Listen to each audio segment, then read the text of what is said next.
ৰেচিপিটো Oh my god!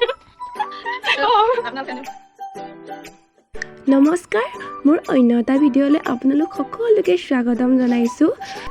কলা ডিলৰ বৰা বনাবলৈ হ'লে প্ৰথমে আমি কলা ডিলটো সিজাই ল'লোঁ। তাৰপিছত পিঁয়াজ, আদা, নহৰু সকলোখিনি গোটাই ল'লোঁ। এইটো দেখিছে বাঁহৰ চুঙা, এইটো ঘৰতে বনাই লৈছোঁ। ইয়াতে এতিয়া আদা নহৰুখিনি খুন্দিম আৰু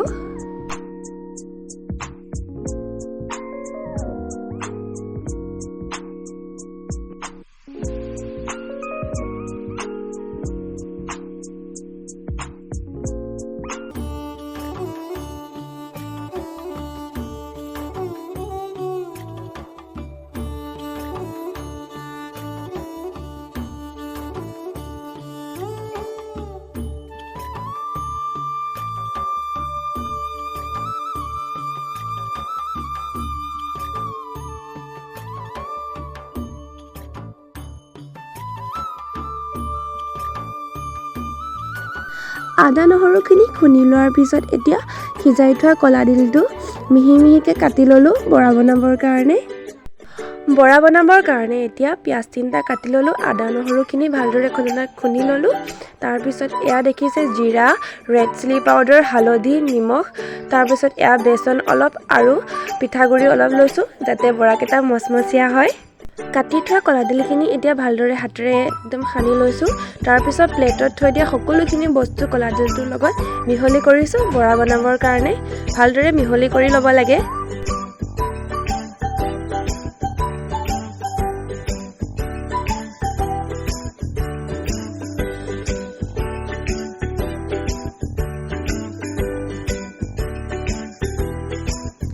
কলা ডিলখিনি ভালদৰে সানি লোৱাৰ পিছত এয়া মায়ে কলা ডিলৰ বৰা বনাবলৈ লৈছে।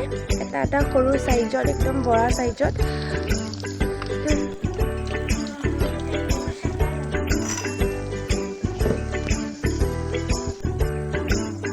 এতিয়া আমি আমাৰ কলা ডিলৰ বৰাখিনি ভালদৰে খাই গ'ল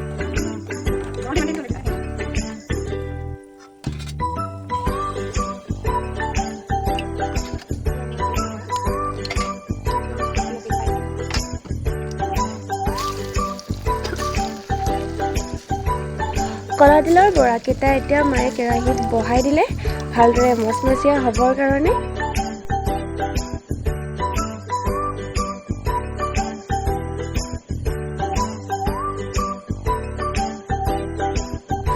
কাৰ বাৰু এনেকুৱা অভ্যাস আছে বনাই থাকোঁতে গৰমে গৰমে টেষ্ট কৰাৰ। এতিয়া মই বৰা এটা টেষ্ট কৰি লওঁ কেনেকুৱা হৈছে, খাই চাওঁ তাকে। এয়া দেখিছে ফাইনেলি আমাৰ কলা ডিলৰ বৰাখিনি হৈ গ'ল। কেনেকুৱা পালে ৰেচিপিটো কমেণ্ট কৰি জনাবচোন বাৰু। নমস্কাৰ, আপোনালোকলৈ এয়া কলা ডিলৰ এটা ৰেচিপি বৰা লৈ আহিছোঁ। আপোনালোকেও এনেকৈ বনাই খাই চাওকচোন। ৰেচিপিটো কেনেকুৱা পালে কমেণ্ট কৰি জনাব।